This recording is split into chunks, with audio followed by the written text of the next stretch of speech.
The hour. Listen, I don't know quite how to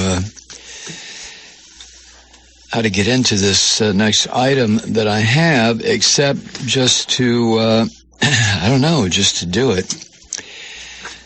Even though what I'm going to share with you may cause a little concern about Bernie Sanders' political points of view, I'm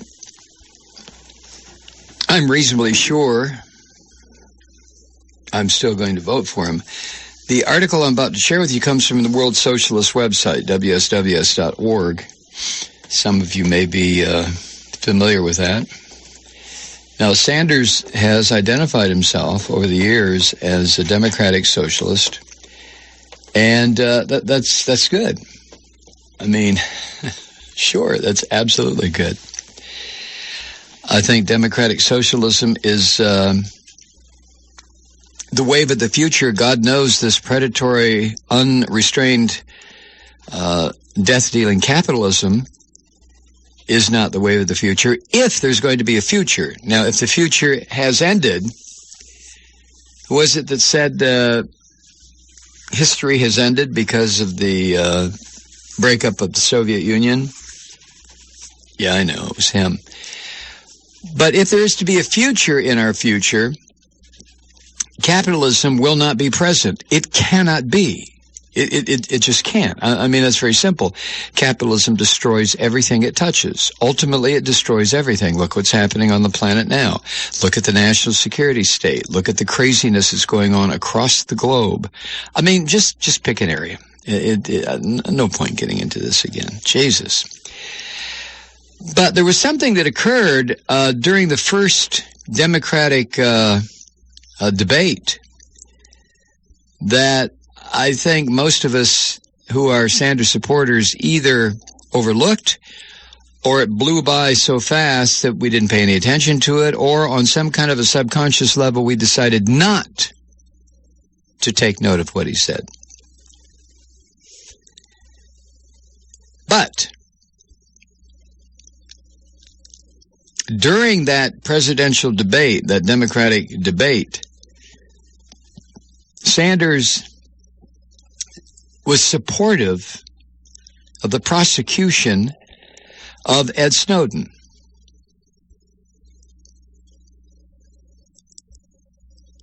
Now, you can interpret that any way you want to. World Socialist website calls it a damning exposure of the pro-imperialist politics of Bernie Sanders. Now, as the website points out, Sanders attempted to distinguish himself from the other Democratic candidates only by calling for Sanders' words a lenient sentence for Snowden. Sanders said during the debate, quote, "He did break the law, and I think there should be a penalty to that." He went on to say, "But I think what he did in educating us should be taken into consideration," end quote. Now, if you want to do some hair splitting, Sanders' arguments were essentially similar to those of the other four people on that stage, all of whom sought in one way or another to distance themselves from the widely hated National Security Administration's programs, the NSA programs. So at the same time, reaffirming their support for the military intelligence apparatus. Talk about doublespeak or newspeak or verbal somersaults, call it what you want.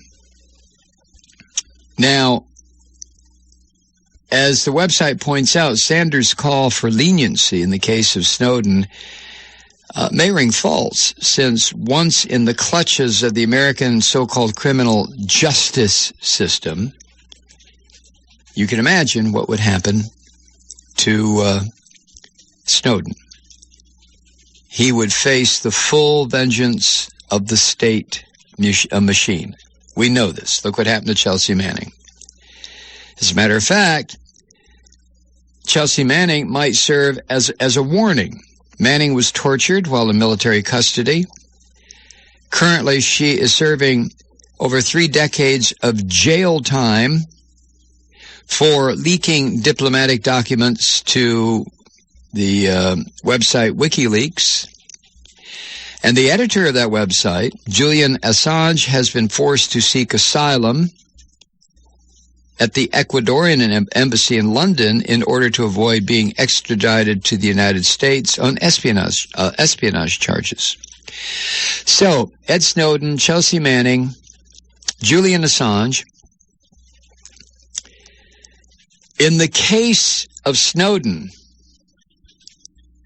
and keep in mind, there were calls for his execution within various aspects of the U.S. government. Now, I realize that the calls for execution were issued by half-wits, morons, neo-fascists, neo-Nazis in our government. It doesn't make any difference. They're still in our government. So, given this kind of madness, there's no guarantee at all that Snowden, if he were to wind up in U.S. state custody, would ever live to see the inside of a courtroom.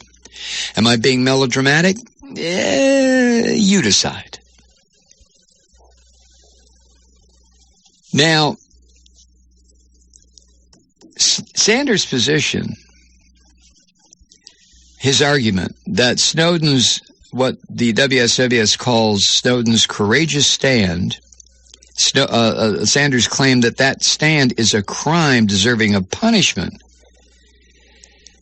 reveals far more about Bernie Sanders, perhaps, than his rhetorical denunciations of government spying. Getting a little uncomfortable about now? About our boy Sanders? And as WSWS points out, while calling for a lesser sentence for Snowden's alleged crimes, Sanders has not called for the arrest and prosecution of the government officials responsible for actual crimes against the people of the United States and the world through this dragnet surveillance program that Snowden revealed. Now, among those not being singled out as responsible for these crimes is President Barack Obama himself, whom obviously Sanders is seeking to succeed as president. And Sanders did not offer any criticism during that debate with the Democrats of Hillary Clinton. He didn't even bring it up. Clinton was Obama's Secretary of State for 4 years and was directly involved in these violations of the law. Call them that or call them crimes, it's up to you, while she served as Secretary of State. Barack Obama has been involved in criminal activity, not because he's a Muslim, for Christ's sake, but because of some of the foreign policies that he's put in place. How do you decide whether or not the chief executive of the United States, the U.S. commander-in-chief, is guilty of murder if he orders drone strikes, missile strikes against civilians? I mean, how, if I did that or you did that, depending on where you lived, there would be an argument on how to most efficiently execute you. So here we are on the Malloy Show doing the unthinkable, and that is being critical, if that's the right word, of a position that Bernie Sanders has taken regarding Ed Snowden. Bernie Sanders believes that Ed Snowden should be prosecuted for what he did. The apparatus of the security state under which we all live, whether we're aware of it or not, apparently it takes precedence over Snowden's attempt to let the American people know what's going on. Now, Sanders is a self-described, and has been for years, democratic socialist. If you do not understand the term, then you need to do some research and find out what is meant by the term democratic socialist. I would think it would be fair to say that one of the definitive aspects of being a democratic socialist is to be totally against the apparatus that we now live under in this country of the national security state. The national security state is usually put into position to ensure only one thing, and that is the absolute control that is applied by a handful over the rest of us. And that handful are usually either fascists, corporatists, capitalist maniacs, or power-mad dictators. Democratic socialism does not include a domestic espionage operation that vacuums up every single communication that flies back and forth among the population of 330 million of us. So you make your own decision here. I'm not, I said when I started this rant that I am probably going to vote for Sanders anyway in the hope that during the next 12 months until the election, Bernie Sanders will be questioned about his position concerning Ed Snowden and the national security state, and he can make himself a little bit more clear on how he, Sanders, stands on this particular issue. Now, back to the article at World Socialist website, WSWS.org. The writer, Tom Hall, goes on. Sanders, he writes, like the entire political establishment, views the precedent set by Snowden as well as the outpouring of mass support for him among the population as extremely dangerous. The sentence, if you take out the subordinate clauses, the sentence is, Sanders views the precedent set by Snowden as extremely dangerous. The writer continues, this support by Sanders reveals the depth of popular hostility to the Pentagon, the CIA, and the NSA after a generation of unending war and repression. Now, he's talking about not Sanders' support, but the support of the population, us, you and me. We're tired of it. We're sick of it. We're sick of the war. We're sick of repression. We're sick of the hostility and the lies and the murders and the deceit of the Pentagon and the CIA and the NSA, on and on and on. That's what the writer's talking about. The support reveals the depth of our hostility toward all this. Unless you're a Republican or a Christian, a right-wing Republican or a fundamentalist Christian, then you see nothing wrong. What was the old saying? Not old, come on, Malloy. But after 2001, after the 9/11 attack, remember? If you have nothing to hide, why do you care if you're being surveilled by the U.S. government? Remember that? Wasn't that long ago.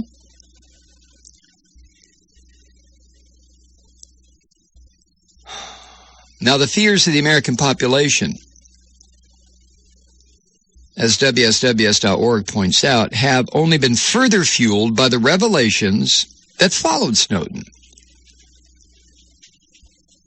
including all the information that has been leaked relating to Obama's drone war program. But according to Bernie Sanders at this point, Well, let me just quote. At a Vermont town hall meeting in February last year, Sanders said this, quote, "Look, you don't want to have a situation where everybody who works for the government suddenly wakes up and says, you know, I think I've got to reveal this information despite any oath or agreement that I made. If that were to happen," Sanders went on, "you'll have chaos." 25 before the hour, we're talking about Bernie Sanders' qualified but still support for the prosecution of Ed Snowden. And as Sanders said at a Vermont town hall meeting in February last year, quote, "Look, you don't want to have a situation where everybody who works for the government suddenly wakes up and says, you know, I think I've got to reveal this information despite any oath or agreement that I made. If you do, you're going to have chaos. Snowden broke the law, and I think that clearly there should be an effort to enter into a plea agreement."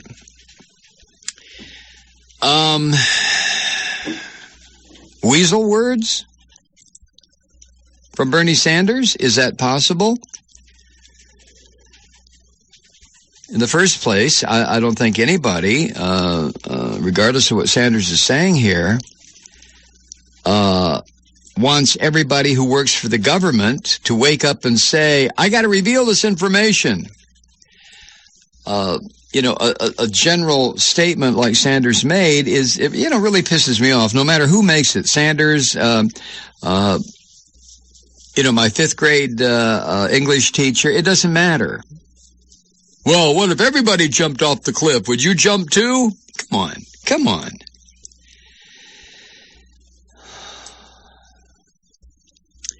Now, this is where the World Socialist website goes a little bit off the ranch as far as I'm concerned. The writer says the following: conscious of the danger presented by these social tensions to the American political establishment, expressed in near-record low voter turnout and a deep disaffection with the entire political establishment, Sanders has intervened in the 2016 elections to corral the leftward shift in mass sentiment back into the safe channels of the Democratic Party. That paints Bernie Sanders, as far as I'm concerned, just a little more than a little bit too much as a phony. I don't think there's anything phony about Sanders at all. But the writer here is making the assumption, or stating the case for his readers, that the main reason Sanders got involved in the 2016 elections is to, quote, corral the leftward shift in mass sentiments back into the safe channels of the Democratic Party. In other words, what the writer is saying is that Sanders is a shill for the continuation of the political system, the two-party system in this country that is totally corrupt, totally filthy, totally destructive. I don't think I agree with that completely, although this writer may know more than I do, which often happens. The writer at WSWS goes on and says that Sanders' oft-repeated call for what Sanders calls a political revolution, although it's obviously directed to workers and young people looking for an alternative to this corrupted, corporate-controlled political system. But his call, according to WSWS, has been defined down by Sanders to a call for improved voter turnout in order to elect more Democrats to public office. If you accept the idea, and I accept this, if you accept the idea that our political economic system is totally broken for us common folk. Now, it's working wonderfully for the top 1/10 of 1%. Couldn't be better. Even you might say the top 1%. But for the 99%, as Occupy tried to point out a number of years ago, it sucks. It's horrible. It really is. Now, if you can afford your mortgage payment or your rent and you can buy groceries and you keep gas in the car and occasionally you and your family go on a trip to a state park someplace or a national park and you figure, well, I'm all right, Jack. Nothing wrong with me. If that's your level, if that's what you accept as acceptable, okay, then what I'm saying here, or what you've heard left-leaning folks say in the past, is just gibberish. Why, we live in the greatest country in the world. American exceptionalism. We're just trying to maintain the peace. That's the reason we have special ops forces in 100-plus countries. That's why we have military bases in 60, 70 countries. We're just trying to keep the peace. That's all we were trying to do in Central America. That's all we were trying to do in Southeast Asia. That's all we tried to do in the Middle East. Right? So anyway, Sanders is trying to appeal to broad layers of the population, including people like me.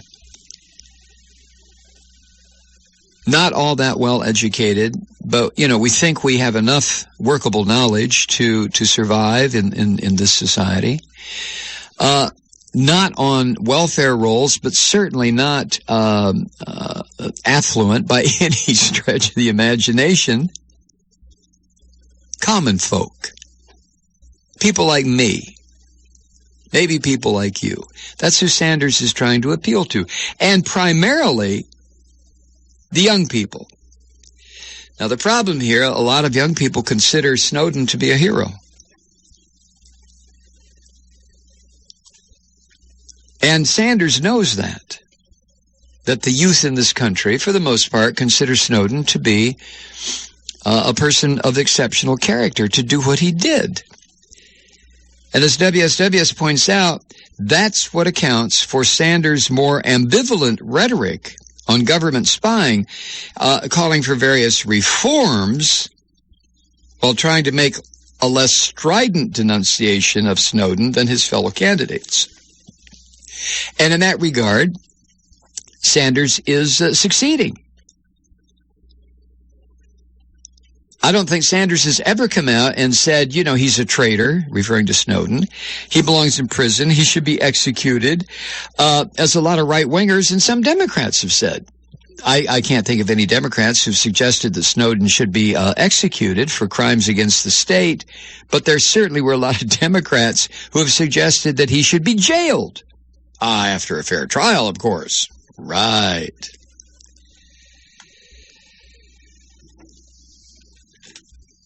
Now, where does Sanders stand?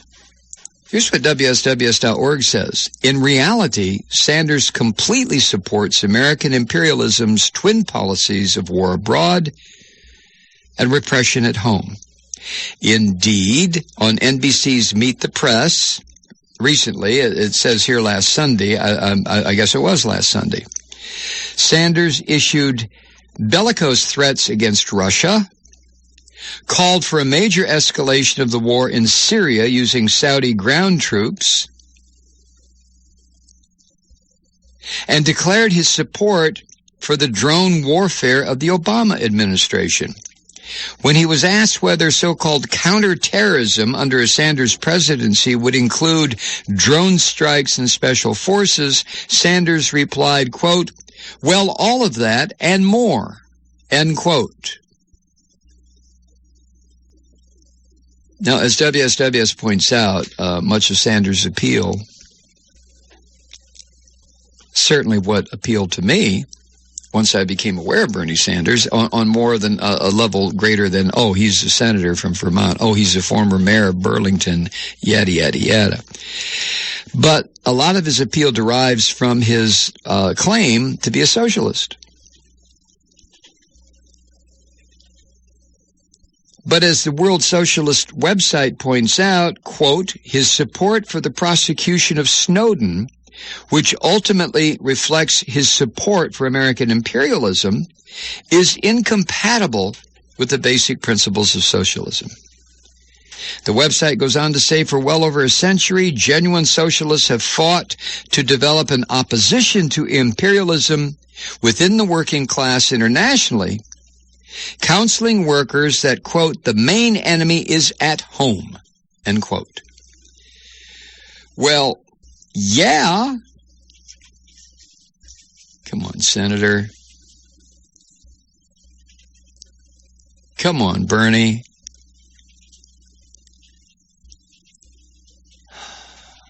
Now, where does a little bit more here? I'll get to in a second. Not that much more in this this piece at World Socialist website. But where does this leave you? Does this leave you feeling a little bit uncomfortable, or is it time for some denial, or some sort of way, some way of saying in your internal dialogue, well, okay, so he feels that way about Snowden, but I don't think it goes beyond that.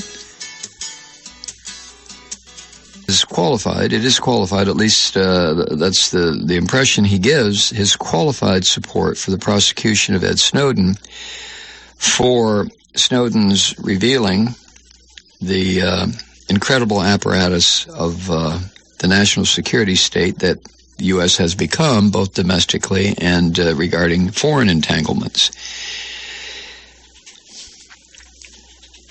So that's what I've been talking about for the past 45 minutes. This article appears at WSWS.org. And as the article points out, for over a century here in the U.S., genuine socialists have fought to develop an opposition to imperialism by working within the working class internationally, counseling workers, especially here at home, that the main enemy is at home. In our situation, the predatory capitalists, the people who manage to set the home buying public up to have millions of foreclosures, people thrown out of their homes, which disrupts schooling, disrupts jobs, the so-called financial crisis of 2007, 2008, which was nothing more or less than completely engineered by these predatory banks, the predatory system under which we're all supposed to just pretend like nothing's going on. The main enemy is at home. So quoting from the article again, socialists have sought to base this opposition on the scientific understanding that imperialist war abroad is inextricably bound up with the bourgeoisie's class war at home. And that imperialism was reaction all down the line. It includes everything. If you live in an imperialist state, you are not going to have a decent life at home, while the imperialist state in which you live is waging its imperialist crimes outside the boundaries of your country. Easy to understand? Yes. The article goes on to say that thus the erection of the scaffolding of a police state in the United States, exposed most graphically by Ed Snowden, is the necessary consequence, this police state, of the drive by American capitalism for world domination. You bet your ass.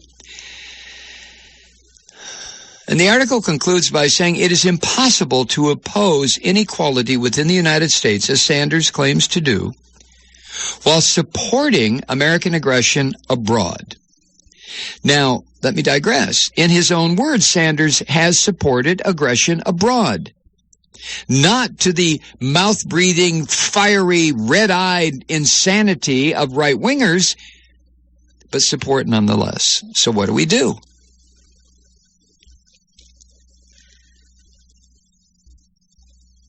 The article points out that it is extremely significant that under the banner of the war on terror, the ruling elite in this country have erected a surveillance infrastructure directed in the first instance against us, the American population.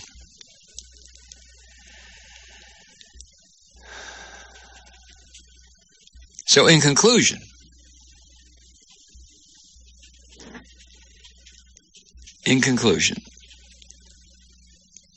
wouldn't it be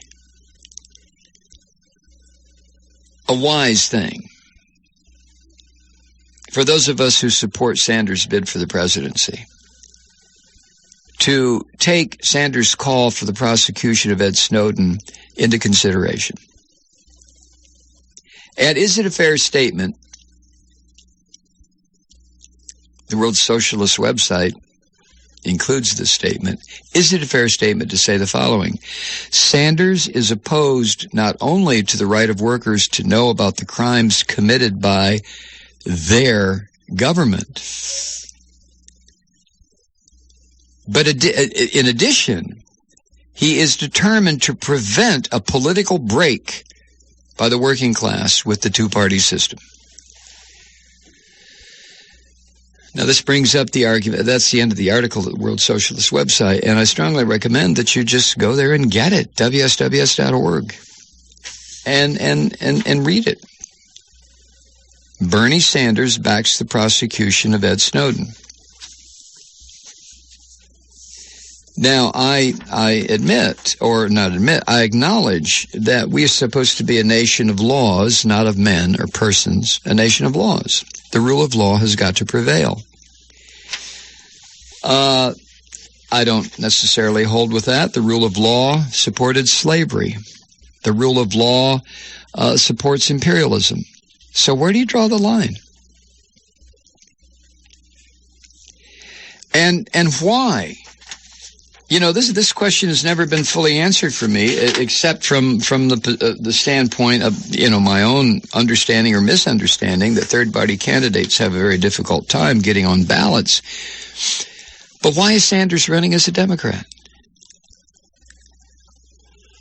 Is the World Socialist website correct that he's running as a Democrat in order to scoop up the lefties like you and me who have drifted so far off the ranch that we are now considering leaving the political system entirely if it doesn't respond to what we're demanding? Is that what Sanders' function is, to pull us back into the Democratic Party, into the two-party system of death and destruction? I don't know. I have no idea. I'm just a fifth-rate nighttime talk show host. I'll see you tomorrow. Take care and keep it lit. I'm Mike Malloy.